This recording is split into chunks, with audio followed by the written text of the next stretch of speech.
The button has been pressed. Hello, happy people, and welcome to my copycat vlog. I would like to tell you about the book that has really impressed me. And without further ado, the book is called Desert Flower: The Extraordinary Life of a Desert Nomad, Waris Dirie. True story of a woman who was born in the desert. She was born in a Somali tribe. She made it all the way to the top, to becoming a top model. The craziest part about this book is that even in the first 20 pages, she already faces the lion who is about to eat her. There is a rape scene, and as a little girl, she already learns about female circumcision. So the book sounds really heavy, but what really impressed me is that despite how tough her journey was, she remains very positive throughout it, and she seems like a very light, a very happy person. By the way, the book is called The Desert Flower because her name, Waris, means exactly that. Quite a beautiful name, I think. Actually, we can see Waris Dirie right here on the cover of this book.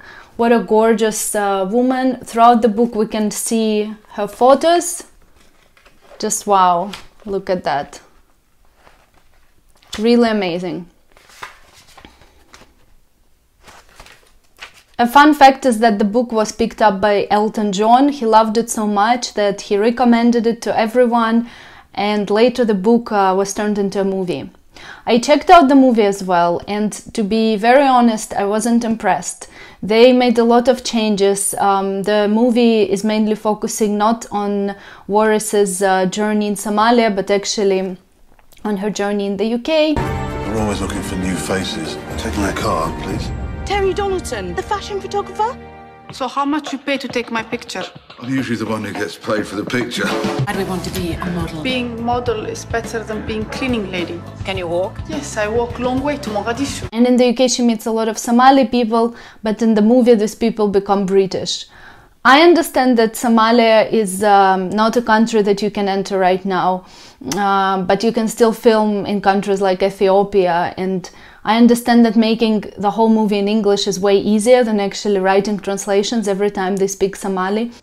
The family truly believes that a daughter who is not circumcised is not clean, because what exists between our legs is unclean. So it must be removed and sealed up as proof of virginity and virtue. This practice continues even though it is not written in the Quran.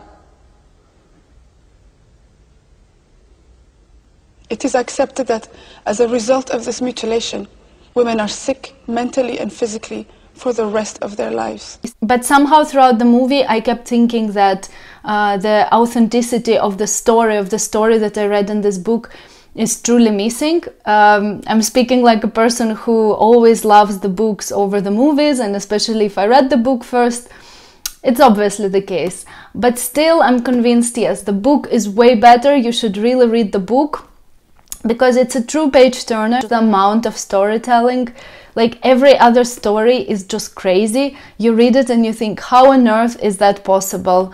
How could she get married to a random guy and then have all the problems with the documents, and then the story that where she was almost eaten by the lion, and then when she arrives to the UK, she lives there for 5 years. She doesn't learn the language in 5 years, and then she's being noticed by this photographer and then by another photographer, and the story just, you know, it keeps you on the edge. And the moment you think, okay, here is her lottery ticket, now she's gonna get lucky, something crazy happens again. But I think sometimes life is way more interesting than any book. This book is definitely a confirmation of that sometimes things that happen to you in life, it's really hard to write about them or imagine them in fiction books. Waris Dirie is an amazing woman, very inspiring.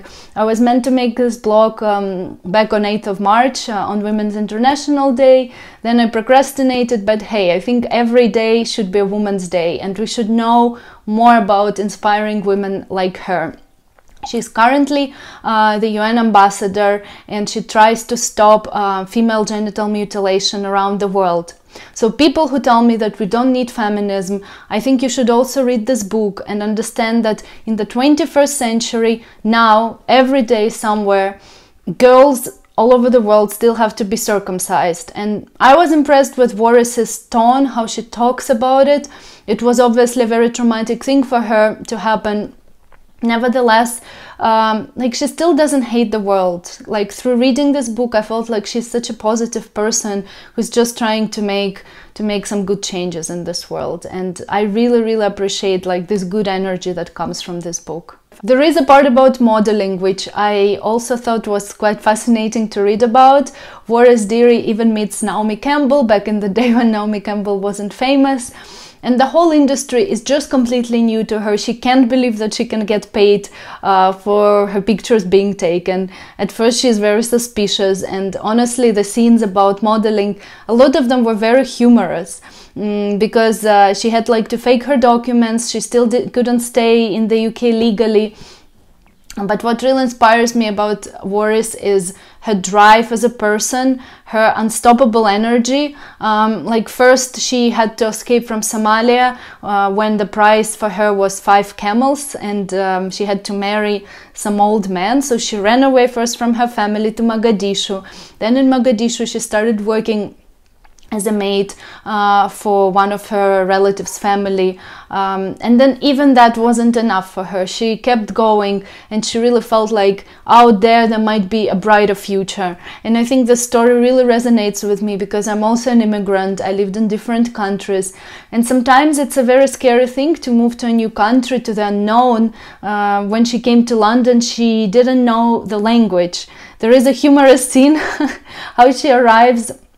It's her first trip on the plane, so she has no idea how it is, and then she arrives and she's wearing flip-flops, but it's winter, so it's super cold in London, and she has to go to the elevator, and she has never been on one. So she goes to the elevator, and she loses one of her flip-flops, and the elevator just keeps moving, and then she doesn't know what to do, so she has to come back. The flip-flop is gone, and the funniest thing is, yes, she has to go in the snow wearing just one flip-flop. I mean, come on, you can't imagine a story like that happening, yet it did happen to someone like Warris Deary. So thank you, Warris, so much for writing this book. I think the core message of the book is that despite all the difficulties that occur on your road, if you really want to travel, if you really want to improve your life, there are always possibilities out there.